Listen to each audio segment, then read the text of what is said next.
Good morning and welcome to Ravenclaw Reads. I'm Courtney and you are starting another reading vlog week with me.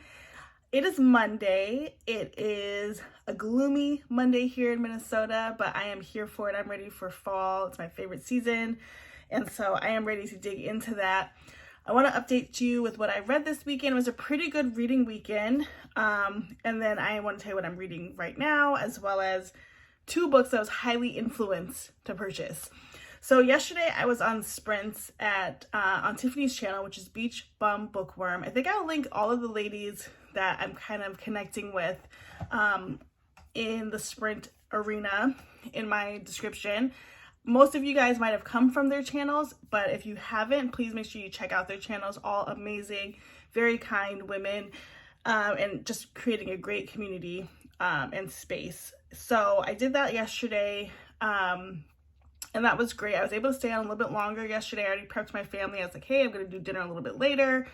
But it was a good time to read. So yesterday I finished up book number 9 in the Babysitters Club, which was The Ghost at Dawn's House. And it was taking me a while because you guys know how I feel about Dawn. She's not my kind of people. I'm hopeful that this reread might change my viewpoint on her, but at this point it has not. I don't care for her. I don't like her storyline. I don't know. I mean, it's a book character, so like, why am I so invested? I don't know, but it took me a while to get through it. Anyway, it was anticlimactic to say the least, because at the end, it just didn't give what it needed to give. And so I was like, oh, okay, this is how it ends? That was ridiculous. So yeah, gave that one just the base 3 stars. And then on Saturday, I picked up Business or Pleasure. Now, I have this book on my Kindle, and I had a paper copy. So I started on my Kindle maybe a couple of months ago and just wasn't feeling it. But I was hearing really good things about it. So I decided to get a paper copy, and it's been sitting on my shelf for a couple months. But I had finished my library book. Which one was it? Her Good Side. And I was like, I need to read something else that is going to continue this reading sort of vibe for me. And so I picked this up, and oh my goodness, this is like proof that if you put something down for a second, you might be intrigued again to read it, because I blew through this. And so I finished this yesterday, was like nose to the grindstone all morning, finishing it because I was only like 25 pages in on Saturday night. And so I picked it up, finished it. It's about 366 pages, and I ended up giving this 5 stars. Probably more like 4.75, but on Goodreads I gave it 5 stars. So this book is really good.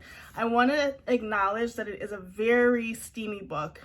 The basis of the book is spice. And so if that's not your vibe, don't read this book. And if you're my child watching this, Kennedy, skip to Tuesday. Okay, so she's 15, by the way, but still, skip to Tuesday. So this book follows Chandler, she's a girl, and Finn. Okay, and so Chandler she's a ghostwriter, and she goes to a book signing for a memoir that she has ghostwritten for a person, and she goes to get the book signed. It's like, hey, I'm Chandler Cohen.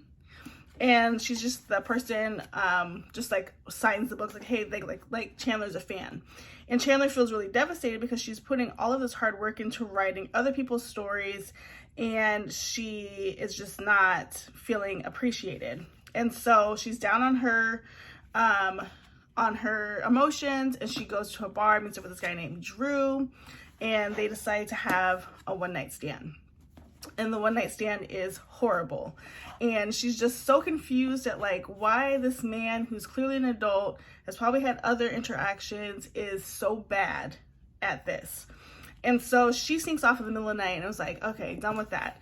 As luck would have it, she gets called up for another ghostwriting job, and she sees Drew, but his name is actually Finn Walsh, and he's a famous actor who was on a show that was popular, sort of like a vampire type show. It's giving like Vampire Diaries type of theme, or Buffy the Vampire Slayer.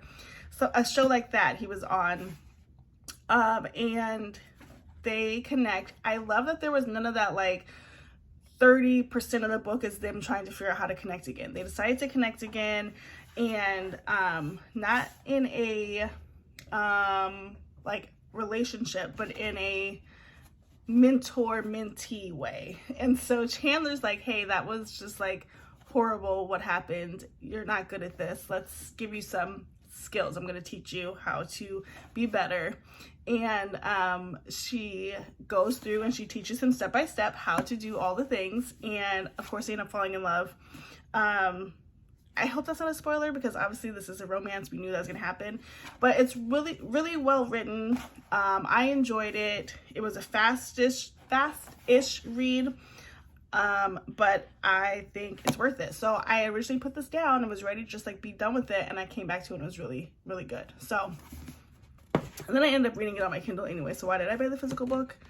And speaking of Kindles, I have been on my Paperwhite grind lately. Just like Paperwhite, no case, no pop socket has been feeling really great just to like flip through. So this is out right now. Okay, so yesterday, well, let me tell you what I'm reading now. Then I'll tell you what happened, what I was influenced to buy. So yesterday, after I finished the Babysitter's Club book during sprints, I was just taking a break on reading, and I decided to go to my shelves to see what I wanted to read next. And I opted to read the book Scythe. And so this book was recommended on the channel Olivia Reads a Latte. I really like her channel, and she doesn't always read the things that I read, but I enjoy her vlogs. They're like an hour long, and they just like are her putzing around and reading and whatever, which I might start adding a little bit more to my vlogs than just the sit down of what I'm reading, maybe things of what I'm doing during the day. My day's pretty boring, like work, transporting children, exercise, cook, read. That's pretty much my whole entire day. But if I'm going somewhere, maybe I'll get some footage. This week is Reagan's birthday, so we'll be out and about on Wednesday, and I'm off of work on Friday. Just got that off because it's like the day of appointments for all the back to school stuff. So anywho, I picked this up and I decided that I was going to read the first couple of pages at my bookshelf to see if I was ready to read this, and my goodness, it was so good already. So I'm on page 33, have my new fantasy bookmark in there. And this book is so good. So basically, we are in a world, it's a bit dystopian feeling. We're in a world, our own world, but it's many, many years later. And natural death has been eliminated. So nobody's dying from disease or cancers or things like that, which is great, except there still has to be population control. And so we have in this world scythes, and scythes' jobs are to glean people, which is basically to kill them. And so they go through just, not personal, just statistically who would die. So for instance, in the first couple of chapters here, the scythe went to one of the main characters' house, Citra, and Citra's family feeds the scythe, but they're really scared because why is the scythe here? Who's he trying to kill? And he's actually there for the neighbor, who's an old elderly woman. And then in another chapter, he gleans a high school student because statistically, high school students around 16 who excessively drink and drive have car accidents. And the kid that he gleaned does excessively drink and does drive unsafely, and so it was decided that he would be killed. So it's just like this fascinates me, this idea that, you know, we've eliminated death in a way that is natural, right? Cancer, old age, things like that. But now, in order to control population, we still have to die. But now someone else is dictating it. And so I think what's going to happen is that two people are going to be trained to be scythes. I don't think anybody wants to be a scythe, but it's a job that people have to have. And so it kind of feels like The Giver. It kind of feels like Hunger Games. It kind of just gives that same sort of vibe, which I didn't read. I think I read the first Hunger Games years and years and years ago. I didn't love it. And then I read The Giver and I loved that. But this is already so good. As you guys know, I do read fantasy, but I'm not like a high fantasy reader. So if I read fantasy, the words have to make sense. Names, I have to be able to pronounce the names. I have to be able to know where I'm going. And so this is already giving all of that, and I appreciate that. I want to find it digitally, but I can't yet. It's got like a several months hold on Libby. So I'll just be carrying this book around and reading it. Speaking of books, I was highly influenced yesterday. We were in the Sprint and talking about The Thursday Murder Club by Richard Osman, and I had not heard of it before, but Stormy at Storm Reads had shared kind of what this was about, and it sounded really good, and so here I am with it, putting it on the shelf. And then yesterday I was watching Sarah at the Bookish Knitter do her sort of what she's reading or what she read, and she read this book, Digging Deeper. It is a Harlequin intrigue novel by Amanda Stevens, and I don't talk about it a lot, but I do read Harlequin books. I do have their subscription. I was subscribed to their Desire line, but it is ending, so I don't know where I'll go next, but I picked this up, and they're always usually really inexpensive at Barnes & Noble, so picked that up. And then yeah, I'm excited to get into my reading this week. Scythe, like I said, is really good. I see that ending well. I've read 12 books so far this month. We have another 2 weeks. This week is also the page count challenge. The last time we had it last month, I hit a slump, and so I had wanted to read 1,000 pages and read 0 pages. And so this time I have decided to read 750 pages, and I think that's going to be pretty easy because yesterday, hang on, I have the edition. I already did the math on this. Yesterday I read a total of 377 pages, and so I'm more than halfway. Am I halfway there? About halfway there on my goal, and so I know that will be attainable, and that's great. So that is everything for Monday. I will be sprinting tonight, and maybe that might be a good time to take out my phone again and vlog what I'm reading and just give you guys an update on Scythe. So that's it. Thanks for joining me this week. Okay, y'all, it is later Monday. Work is done. I'm gonna go get Reagan, but I wanted to show you. So her birthday's on Wednesday. It's Monday. She's been wanting this little dinosaur thing, and so I picked that up for her. I'm gonna get her from her like day camp and surprise her with it. So I am gonna try to add more clips. Like I said, I want to try to add more of what I'm doing during the day, and see how it turns out. Anyway, my hair looks like it's had a day, but we are off to get Reagan.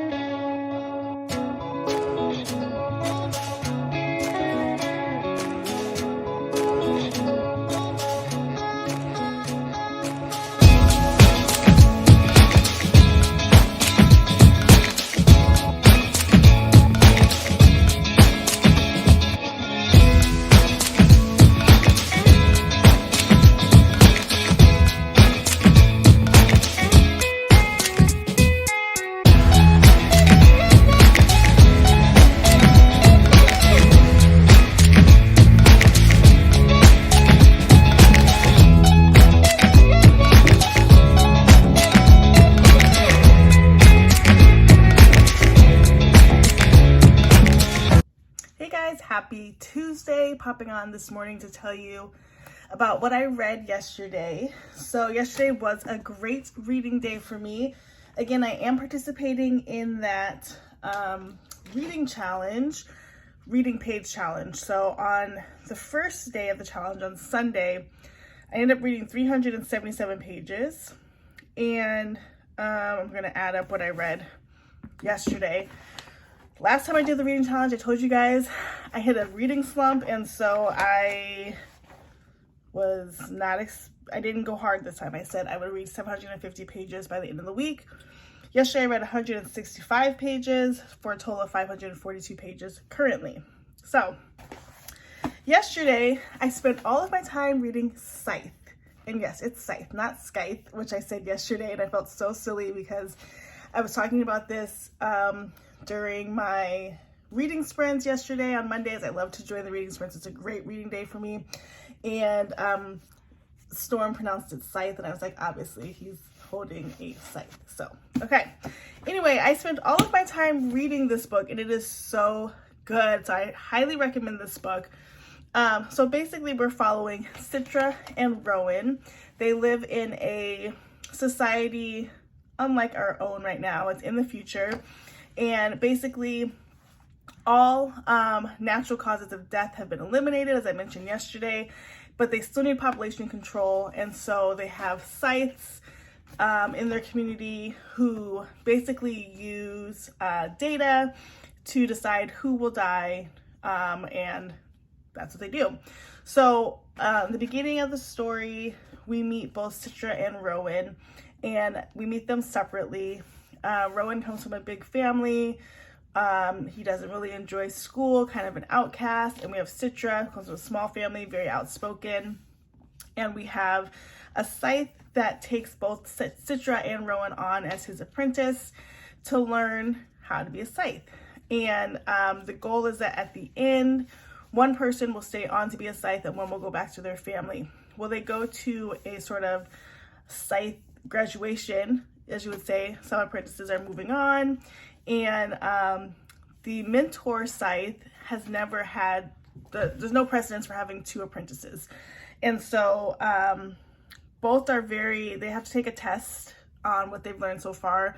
And both are similar in the ways that they don't want to be scythes. And they keep saying that's one of the best reasons to be a scythe, because if you enjoy killing people and you find joy in that, you shouldn't be a scythe. And so both of them are asked a test question. They both fail the question.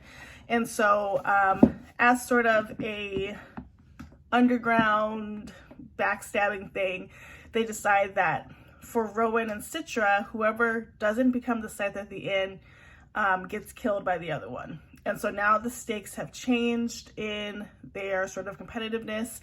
And I'm at a part now, which I don't want to spoil, but there's been quite a turn. But we've been introduced to a group of scythes that are not really following the lay of the land. And so the scythes have ground rules that they're supposed to follow. And we have a ring of scythes that are not following any of those rules. And so it's getting really good. I'm on page 190. There are 400 and some pages, 430. And so I plan to finish this today. It's really good. I've never read anything by Neil Shusterman, but when I posted in the chat yesterday of the sprint, people were saying how much they really enjoyed Neil Shusterman's writing, and so super excited about that. This is all I'm focusing on right now. I do have book 10 of Babysitter's Club, Logan Likes Marianne. I'm waiting to get that from Libby. And so, but I'm not in a rush because I just want to finish Scythe, and then we'll see where we go from there. So that's what's happening today. And if anything else happens exciting, I will check in. Good morning and happy Wednesday. I am coming to you from the car. I'm out already doing errands. It is Reagan's 10th birthday today, and we are so excited to celebrate. So I'm picking up her cake. We have some fun things planned today. I'm off of work today to celebrate. But I wanted to hop on because I finished Scythe last night. I stayed up late because I didn't have to work today to finish reading it. And guys, this was 5 stars for me. It was such a good book. So it's hard to say in these types of books because it's not like a mystery, but it's like an ongoing, it's a trilogy. I think there's 3 in the series. But anyway, the book ended sort of on a cliffhanger. It was engaging, riveting, so exciting. I highly, highly recommend the book. It really provides a lot of social commentary on sort of like the dynamics of how people operate, right? So when given a situation such as this new world we're living in, where we've essentially removed the idea of natural cause death, right? Do you have people who can objectively population control without turning dark? And I think that's the social commentary. And so it was really good, really unexpected. There's one part I'm going to go back and reread because when I finished, I was like, wait, how did this person come back? And so I'll do that today, but now I'm going to figure out what I want to read next. I think I might read that Thursday night book club or whatever. It's a cozy mystery, or it's a mystery that seems intriguing to me, and I just feel like holding books right now instead of on my Kindle. But yeah, so I'm gonna hop into Target. I gotta get a birthday button and a tablecloth, and then getting the cake.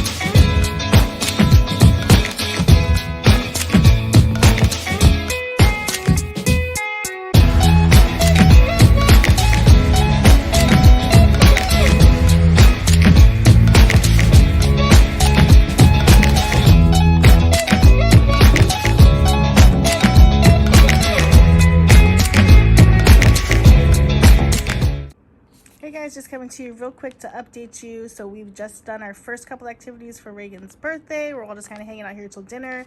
But I wanted to show you that I decided to pick up Digging Deeper by Amanda Stevens. This was featured on Sarah's channel, Bookish Knitter, and it just sounded really good. I'm not in a romance mood right now, so reading the last one as a sci-fi and then this intrigue is really keeping my reading going, and I got some booktube in the background. I'm just going to enjoy the peaceful afternoon. Hey guys, it's later on Wednesday, hopping on to tell you a little bit more about Digging Deeper. So I'm about 25 pages into this. I'm really liking it. The pages are flying by. We just got back from dinner, so I haven't been reading, but this book follows Thora, and we are reading from her perspective. In the beginning, she's in a box. She's described the box, and she doesn't know how she got there. It's the size of basically her, and so it's almost like it's custom fit for her. And she's kind of replaying the night before of what happened. Her mom had brunch plans with her, and her mom is not doing well health-wise, and so Thora has been in close contact with her mom, so her mom not hearing from her was a red flag. So the mom called Will, who is a deputy chief and Thora's ex, and the mom asks Will to sort of help find Thora. So he's starting with her apartment and sees that it's empty, and then heads over to the bar that she was at. So that's kind of where I am. So liking this already. It's moving very quickly. I bet I'll be done with it by the end of the day tomorrow or maybe Friday. But really liking this already. So glad that I picked this up next. And then I don't know what I'll read after this. I'm so far read only 13 books this month, and so I would like to get to like at least 15 or 16. And so we'll see how much further I can get, but this is really good. So glad that I picked this up. I tried to insert some clips of other things that I was doing today. Like I said, it's Reagan's birthday, and so we've been celebrating that, but just trying to infuse in this vlog a little bit more of like what I do on my day-to-day. Maybe some work clips I'll add of me typing away. I don't know. So we'll see. But yeah, so that's it for Wednesday, and I will check back in tomorrow to tell you what else I have read. Good morning and happy Thursday. I am coming to you on my favorite day of the week, but very, very tired today. We had a great day celebrating Reagan yesterday, and we just wore ourselves out as we do with all birthdays. And so, yeah, excited. I don't have work tomorrow. I also took tomorrow off because we have some appointments we need to go to, and so excited for that. Also excited to get more reading done. So yesterday at the end of the night, I almost forgot about the reading challenge, or the reading page challenge. So I had said that I would read 750 pages. Sorry, I'm just trying to lightly do my hair today, not full on. So I said I'd read 750 pages. After finishing up Scythe, I was at 782 pages. So I've officially finished my reading page goal. And I'll try to push to 1,000. Who knows? If I get to 1,000, great. If not, I've already hit my goal. But yesterday I spent the time that I had reading Digging Deeper. I got to page 70 in this story. Really, really liking it. It's a really quick read, and really liking the intrigue line. So I currently have the monthly box subscription to Desire books. However, since the Desire line is ending, I want to switch to Intrigue now after reading this one. So I sent a message over to Harlequin yesterday because for some reason it's really hard to navigate on their website of like how to make changes. And so I didn't see how I could do that on my own. So I shot them a customer service email. But anyway, this book is really good. As I mentioned yesterday, we're following Thora, who has been kidnapped, is now in sort of like a box coffin, 6 feet underground. She doesn't really know why she's there, who took her, or anything. She's been drugged at a bar and taken. But Thora is a former FBI agent and has cracked some cases and sent people to jail, so it could be really anybody. And the town is now invested in finding her. Will Dresden is her former flame. It's unclear if they're officially boyfriend and girlfriend, or just have a long history and maybe had some fun times together. But Will is the chief of police. Was he chief deputy? Yeah, deputy chief. And Thora's mom calls him for help he gets a text message from the person who's kidnapped her, just basically saying like, I have her and you're supposedly the best investigator in town, prove it. And so now he's got the whole police department on the hunt for her. And so he's going through on his side of the story, looking for potential suspects, retracing her steps of the night, finding out who she talked to, talking to witnesses. And on Thora's side, she's kind of replaying what happened the night that she was abducted. So really well written. I have not read anything by Amanda Stevens before, but I love the way she's writing this. It is a page turner. I read until my eyes fell asleep last night. And again, 70 pages in a day where I was gone most of the day is great for me. And so I look forward to reading more. If I finish this today, great. If I don't, that's okay too, because I'll have tomorrow to read. So like yesterday I was off, but obviously it was busy all day. Tomorrow I just have a few appointments to take my kids to, and so excited about that. But what will I read next? Let me just dig down here. So I'm stuck between two options. I might read The Accidental Pinup, although I'm not really feeling romancy right now, so not sure. Or I might go into this YA, A Guide to the Dark. I really am leaning towards this one because I'm feeling in a thriller, spooky mood, and it's YA, so I think this might be the way to go. I'm still waiting for my Babysitters Club book 10 to become available on Kindle or on Libby, and I do have the paper copy, of course. I just haven't picked it up yet. So yeah, I think so. In order, this, and maybe the Babysitters Club book, and then we'll see where we're at. Yeah, I noticed yesterday too, as we get to the end of the month, there's a lot of new books coming out, new releases, and so maybe I'll do for next Thursday an anticipated new releases book, because there are a lot, and I am so excited. So for my birthday, which is on September 3rd, I plan to do a book buying spree, and so I'm sort of saving all of the books that I want. There's one that comes out at the end of August I'm just going to hold off on, so I can just get a collective haul on my birthday, so I'm excited about that. But that is all that I have for Thursday. If I read more today, I will check in, and maybe try to insert some clips here and there. All right, talk to you guys later. Hey guys, happy Friday. Welcome to the end of the vlog. This has been a really great reading week. I really love the challenges, the reading page challenges when they happen, because it makes me motivated to read. As I stated at the beginning of this vlog, I was hoping to read 750 pages. I kind of crushed that after I read Scythe and ended at 782 pages. Yesterday, yesterday I finished Digging Deeper by Amanda Stevens. This was 248 pages, yep. And so math, somewhere close to 1,000, and I'm not done, so I'm sure I hit 1,000 pages. So this book ended up giving 4 stars on Goodreads, but actually 3.75. I thought the story was super intriguing. So as I talked about, we're following Thora, who has been kidnapped, and her ex, Will, is a deputy chief, and he is on the case to find her. And it is an intrigue, so I'm not going to go into like all the specifics, but the story kind of goes back and forth between like what happened, what she remembers of what happened, and what's currently happening in the story as they're looking for her. The middle of the story kind of surprised me, but then it started kind of dragging after the surprise happened. And then Bookish Knitter said this when she shared that she had read this, and that's why I wanted to read it.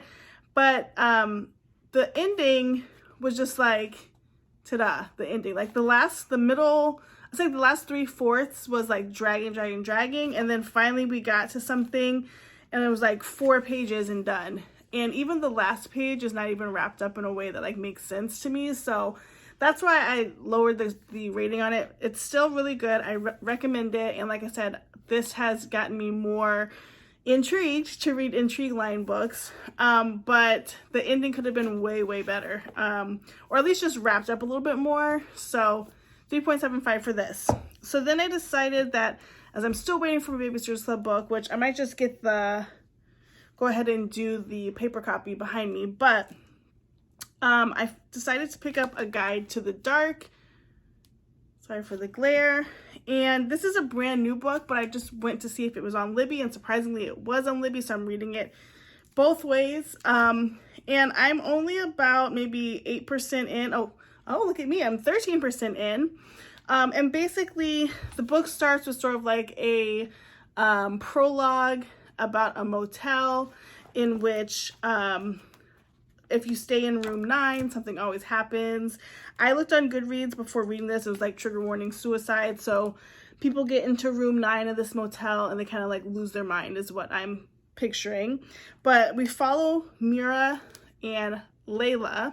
I can't tell who's who yet based on the descriptions, but my inkling is that this is Mira and this is Layla. But Layla and Mira are best friends. They're taking a road trip to look at some college campuses they plan to attend. And on the way in Chicago area, or maybe just outside Illinois area, their car skids off the road on a rainy night. They are forced to check into this motel that we've learned about. And the boy who's about their age, who's running it with his mom, tries to urge them to go someplace else because the only room available is room 9. Clearly he knows what's going on, but they don't.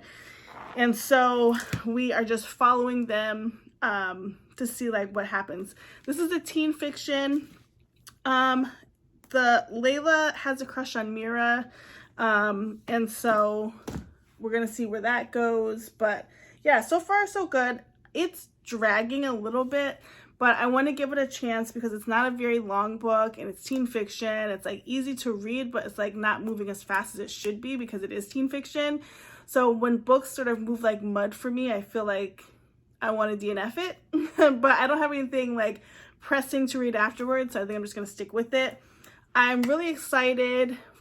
Thursday, I'm hoping to get out a anticipated books video because, as I told you guys, my birthday is coming up on September 3rd, and part of my birthday is going to get books that I want from Barnes & Noble, as well as ordering some pre-orders on Amazon. And so I will document that, but also I just want to show you guys all the new books that are coming out. And then I'm also super geared into my fall TBR, looking forward to October again, of reading all the spooky things. And so I'm starting to like see that on my TikTok and like all of these different books that I want to read. So getting really excited for the new season of books as we get into this last quarter of the year. But anyway, that is everything that I read this week. I hope you enjoyed it. I tried to infuse a couple more clips around town and like what I'm doing. And that fell off about Wednesday, but I will try to add more as we keep going. Anyway, thank you so much for watching this video. Please like, comment, subscribe. Thanks to all my new subscribers. I really appreciate you. If you're just checking this out, go ahead and check out my other content to see if this is a channel you would like to subscribe to. We'd love to have you. Thanks so much for watching, and we'll see you in the next one. Bye, guys.